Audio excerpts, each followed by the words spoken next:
St. Michael's Cathedral has been a place of solace for the people of Toronto since 1845, when Bishop Michael Power laid its first cornerstone.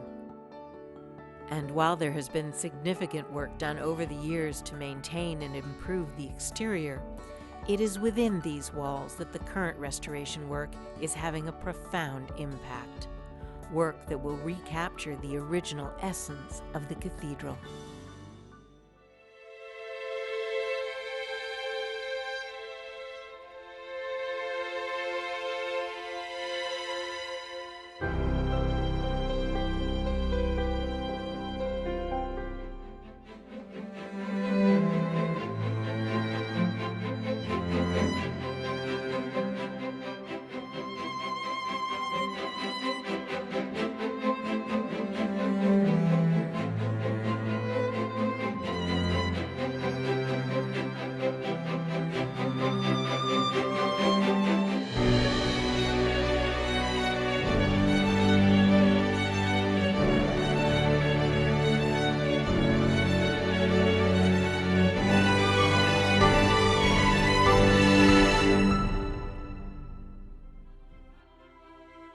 Inside these walls, architecturally perpendicular to the nave, are two special places of worship, the north and south ends of the transept. In keeping with the neo-Gothic Christian architecture popular at the time the cathedral was built, the transept is a section of the church set crosswise to the nave, creating a cruciform, sometimes inside the nave itself. It has served the parishioners of this community for nearly 160 years. But age has taken its toll on these special places of worship, and they're in need of restoration. In conjunction with the church, a group of skilled architects and artists have come up with a bold new design for both ends of the transept. A design that will not only reflect the vision of the cathedral going forward, but also honor its past, and most importantly, reflect the divine concepts on which this cathedral was built. Featured in this new design are two new stained glass rose windows, plus niches for statuary and candles. But perhaps the most important feature, at least from an accessibility standpoint, will be the creation of two new emergency exit doors, decorated with bronze reliefs depicting the mysteries of the Rosary. To create the narrative sculpture of these magnificent bronze doors, St. Michael's needed someone not only with a keen artistic background, but also a person of faith who would understand the importance of the messages contained within the panels. For this essential task, St. Michael's turned to local artist and parishioner Farhad Nargol-O'Neill. First time I was in the building, I was probably 5 or 6 years old. Midnight Mass, and with my mother and my aunts, my father, all the family, and I fell asleep, probably the 5th or 6th row in my mother's lap. And I can remember falling asleep but looking up at all of the paintings on the ceiling and feeling that I was at St. Peter's Cathedral. It's the greatest honor of my life, I think, as a sculptor and as a Catholic as well. After talking with Father Michael Bush, we've decided that the glorious mysteries and the joyful mysteries will be here because they're more emotionally akin to devotion to the Blessed Virgin, whereas the luminous mysteries and sorrowful mysteries will be across the nave in the south transept, devoted to the Sacred Heart, so more closely connected with Christ in the Passion. The first scene that I'm creating is the finding in the temple. So Mary and Joseph lose Jesus on the caravan back to Bethlehem. They come back to Jerusalem, and there he is in the temple discussing with all of the Levite priests and the rabbis. But what I've done is simplified the temple of Herod to something that's almost Byzantine and simple. So even though we're in the middle of a neo-Gothic cathedral, I think the feeling of devotion for Catholics should always be simple. We shouldn't get that complicated in our devotion. After extensive research and numerous sketches, work is finally beginning on the labor-intensive task of creating the bronze doors. The artist begins by creating a grid on panels of plaster into which he will carve the scenes. These panels will be used to cast the molds that will eventually make the rosary panels for the doors. Having both the original sketch and the plaster panel marked with a grid enables the sculptor to keep a scale and design true to his artistic vision. So you're actually looking down at the scene where the holiest of holies, the Jewish temple, is here, our Lord is here. Farhad then begins the painstaking but fulfilling months-long job of hand carving each of these plaster molds.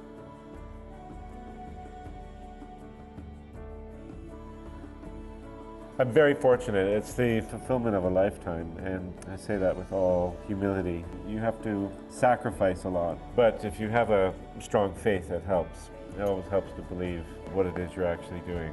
As a religious Catholic, it's the pinnacle of the expression of faith, and to be able to do that, doing what I love, is enormous.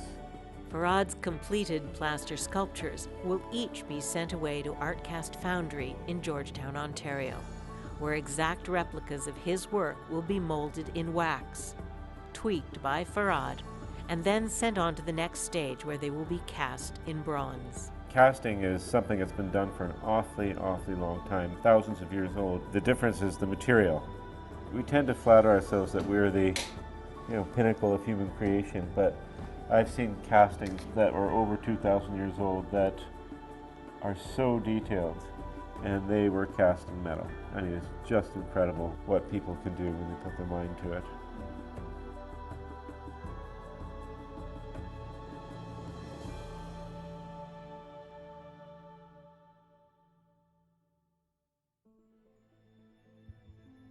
Months later, Farhad's sculpture is at Artcast Foundry, where it has been cast in wax using the dump mold technique.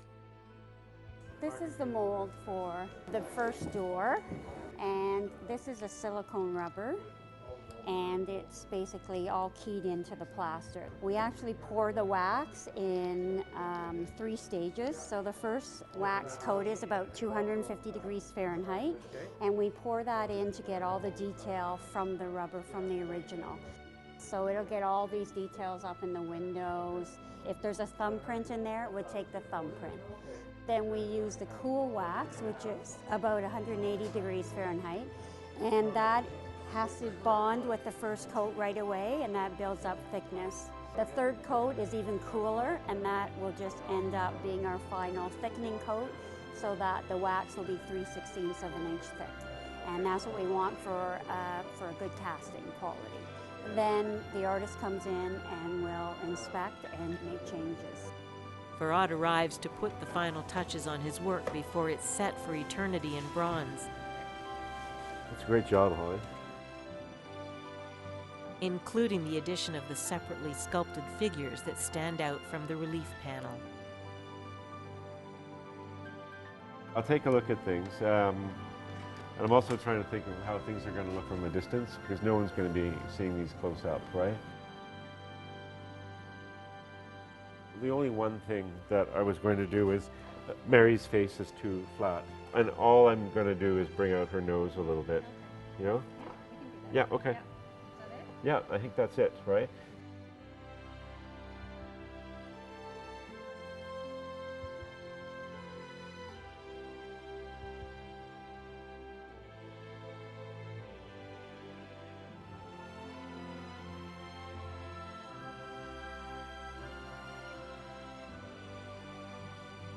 I think it's ready to go.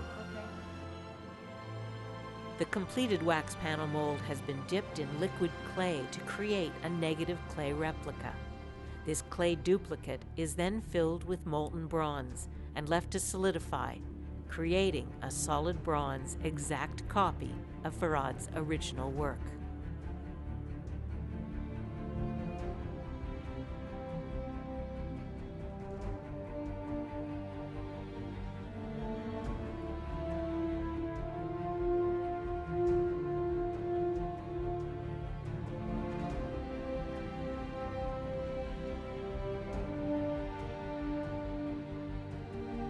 It is this bronze casting that will eventually be on display at St. Michael's Cathedral. But first, it has to be passed to the welders at Artcast. The sculpted figures were also cast separately from the base portion of the sculpture, and it's at this stage that they'll be permanently welded into place.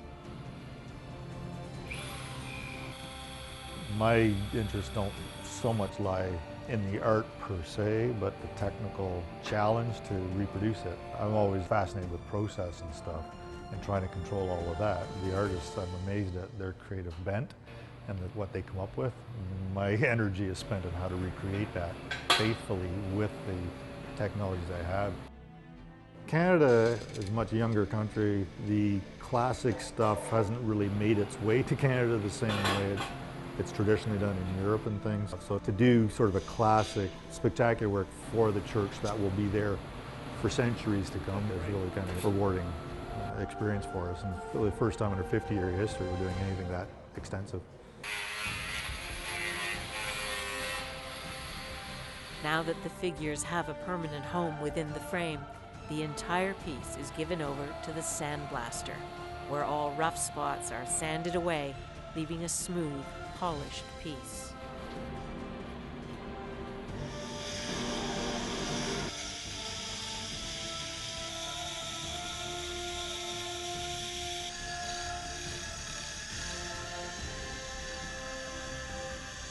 Final pass with the grinder and a bit of patina at the end of this stage, and Farhad's work is ready to move on.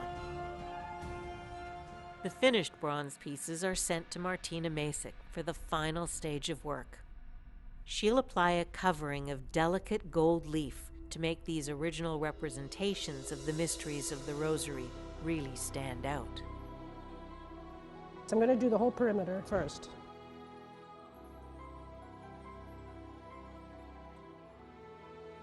Sort of, get into a flow.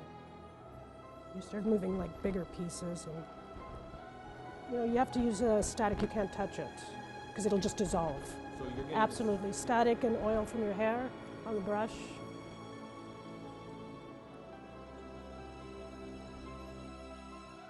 This is oil gilding, so this can actually go outside. This will be there. It's a sort of historical. It's like a big honor to be able to do this. I was very excited.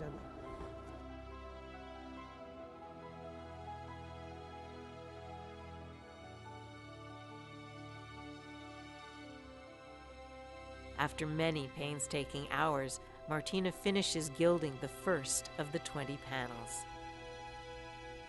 Okay. Farhad arrives to inspect the completed work of art. Fantastic. Great job. Thanks, Martina. You're welcome. Yeah. It's a pleasure. No, excellent. Thanks. Yeah. I really enjoyed it. And it's got that sort of blood red feeling to it, and the reflections. Yes. Yeah, and I love that. So it's just perfect, Martina. Thank you. You did a great job. And with Farhad's approval, the first of the bronze reliefs is complete. But there's still a lot to be done. Farhad will be back in his office atop the bell tower at St. Michael's Cathedral, working away at the remaining 19 panels. Once completed, they will be added to the refurbished transept, creating not only beautiful works of art, but also beacons of faith, representative of St. Michael's importance to the Catholics of Toronto.